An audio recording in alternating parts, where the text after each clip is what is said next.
नमस्कार साथियों, मैं शुभम जो आप सभी का बहुत बहुत स्वागत करता हूं आपके अपने यूट्यूब चैनल योजना विद शुभम पर। पीएम किसान सम्मान निधि या सिर्फ एक योजना नहीं रह गई है, यह सत्ता और संवैधानिक संस्थाओं के बीच आपका संघर्ष का बिंदु बन गया है दोस्तों। जहां पर आप आगामी चुनाव में इसको सत्ता और विपक्ष के बीच में चुनाव विमर्श का मुख्य बिंदु बनकर सामने आता देख सकते हैं दोस्तों, जिससे कि राजनीतिक रस्साकसी की स्थिति बन गई है। इस बीच का अगर बात करते हैं तो हमारे देश के उपराष्ट्रपति का हाल ही में इस्तीफा हुआ है और उसकी सबसे बड़ी वजह पीएम किसान योजना से जुड़ी जानकारी को बताया जा रहा है दोस्तों। ऐसे में उपराष्ट्रपति जी का इस्तीफा इस पूरे मुद्दे को संदेश के घेरे में ला दिया है, क्योंकि वो अक्सर संसद में किसानों की स्थिति पर चर्चा किया करते थे।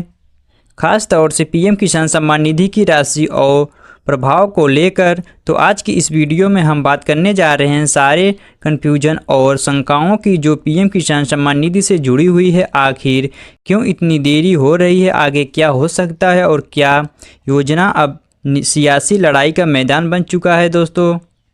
वीडियो को लास्ट तक जरूर बने रहिएगा, क्योंकि आज की जानकारी आपको किसी दूसरे चैनल पर नहीं मिलेगी। हम ना तो 10,000 या 5,000 या 25,000 जैसे आंकड़े उछालेंगे, ना ही कोई फालतू बात करेंगे, सिर्फ और सिर्फ सटीक जानकारी देंगे जो आपको जाननी चाहिए दोस्तों। तो चलिए शुरू करते हैं इस अपडेट को पूरी डिटेल के साथ दोस्तों। सबसे पहले बात करते हैं उस रिपोर्ट की जो कहती है कि उपराष्ट्रपति जगदीप धनखड़ ने इस्तीफा क्यों दिया।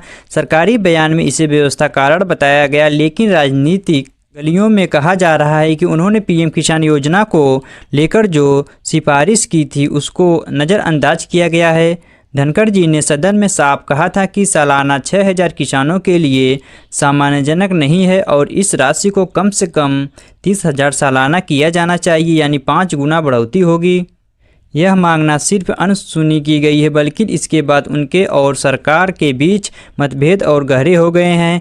उन्होंने न्यायपालिका के कामकाज पर ही सवाल उठाया और इलाहाबाद हाई कोर्ट के एक जज पर महाभियोग प्रस्ताव स्वीकार करने की स्थिति आ गई है। इन सभी घटनाओं के बाद सरकार और उपराष्ट्रपति कार्यालय के बीच संबंध बिगड़ते गए और अंततः उन्होंने इस्तीफा दे ही दिया। अब बात करते हैं पीएम किसान योजना की। यह योजना जो शुरू में किसानों को आर्थिक मदद देने के लिए लाई गई थी, अब सत्ता के टकराव का बड़ा कारण बन चुका है। 20वीं किस्त अब तक नहीं आई है, खरीफ सीजन की खत्म हो गया है।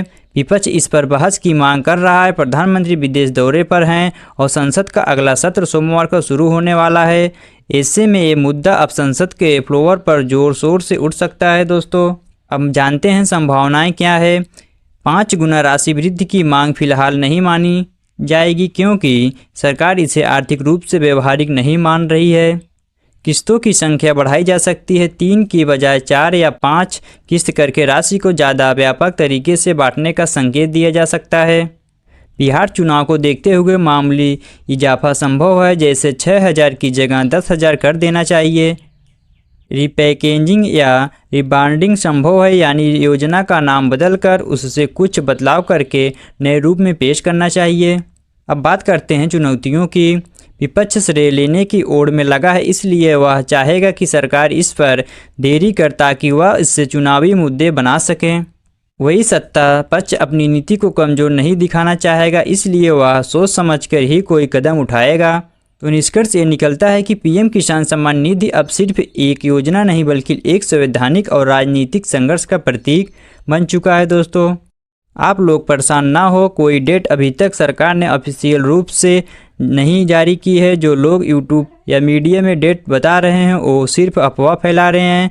हमने कोई झूठी तरीका नहीं दिया है। अगर कोई भी अपडेट सरकार की ओर से आता है तो सबसे पहले हम ही आपको यहाँ पर बताएंगे। तो आप हमसे जुड़े रहिए। वीडियो पसंद आए तो लाइक करिए, कीजिए, चैनल को सब्सक्राइब कर लीजिए ताकि अगली बार कोई भी अपडेट मिस ना हो। मिलते हैं अगले अपडेट के साथ। जय हिंद।